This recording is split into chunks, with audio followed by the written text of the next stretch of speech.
આનો એવો નજરાણો જોઈ અને ઘરનો અને એક બતાવીશ આનું ફાર્મ હાઉસ કેવા હોય.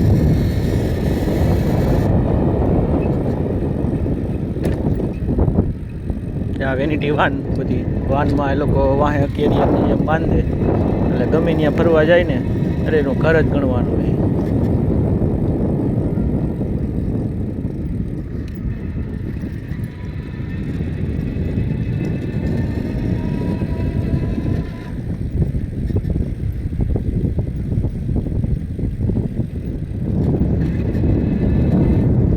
ઝાઝા ઘર આવા હોય આ થોડોક એરિયો સારો છે એટલે આવા બનાવ્યા જ નગર ઝાઝા ઘર તો હમણાં બતાવું જો આ નળિયાવાળા જ હોય.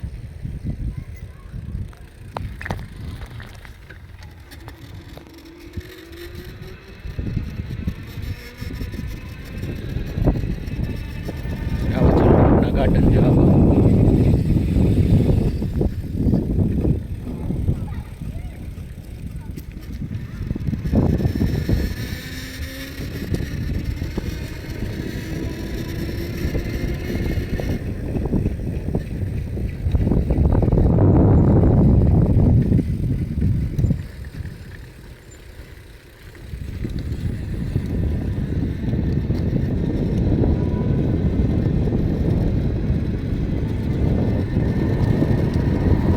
ગાડીઓનું કહું તો જો જે બાજુ ઓલી સાઈડ આવતી હોય તો આ બાજુ જેવી રીતે પાર્ક કરવાની અને આ જવાનો જે રસ્તો હોય એ બાજુ જ પાર્ક કરવાની. સાયકલનો રસ્તો આવડો છે તો એની માથે જ હાલવાનું, પણ હું રોડ ઉપર રાખું છું, કોઈ નથી એટલે. બાકી કાયદેસર પોલીસ જોઈ ગયા હોય તો એનો પૈસા ભરવા પડે, જે 55 યુરો ફાઇન મારે એટલે ઇન્ડિયાના 5,000 રૂપિયા જેવા થાય, 5100-5200 રૂપિયા જેવા.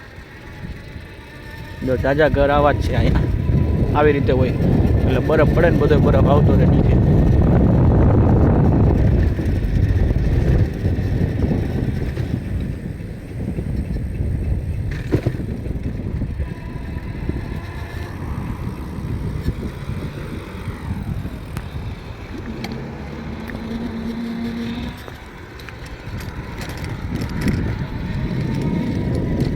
અને આપે છે આપણે જો બેટરીવાળી સાયકલ આપે, જીપીએસ હોય, જરીક પેન્ડલ મારો ને એટલે એ હાલે વધારે 30-40ની સ્પીડમાં હાલે.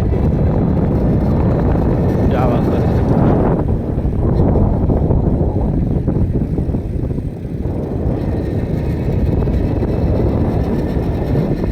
બે બાજુ સાયકલના ને હાલવાના રસ્તા હોય જ.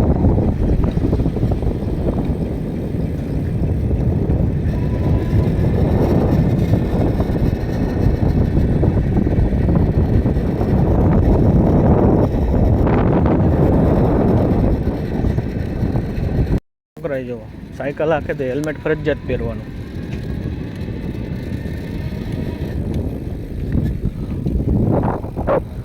આ બાજુમાં એક ગાર્ડન છે.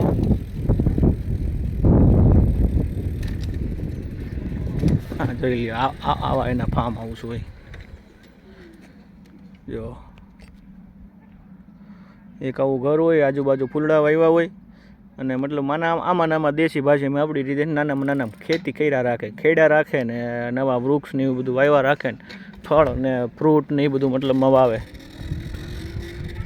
જો સામેથી જો આવે આ લોકો બધા પાસે સાયકલ હોય, પણ સાયકલ એ કઈ રીતે હેલ્મેટ તો ફરજિયાત પહેરવાનું. જો હા જોઈ ફાર્મ હાઉસ છે.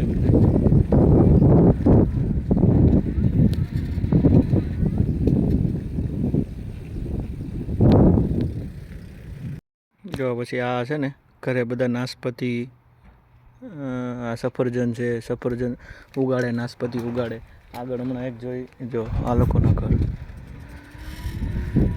હમણાં આગળ જોઈ નાશપતિ આવશે, જ્યાં નાશપતિનું ઝાડ હોય. આ સોરી આ સફરજન જ છે જો નાના નાના, કોઈ અહીંયા ખાય નહીં, આવી રીતે પડી ગયા.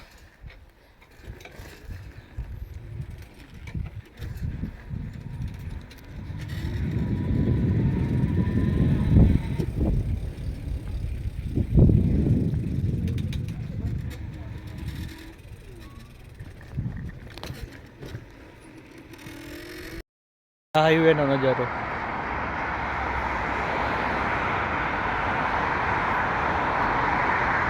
તમે ઓલા સામે જોવો છો મેં આગળના કીધું થોડુંક કે આજે આવી રીતે એના ફાર્મ હોય તો ઓલા બાબા જે કરે છે એ એકલા આવી રીતે મતલબમાં શનિ રવિ રજા હોય અહીંયા ટાઈમ કાઢવા આવી આવે. આ બધા ફાર્મ હાઉસ જ છે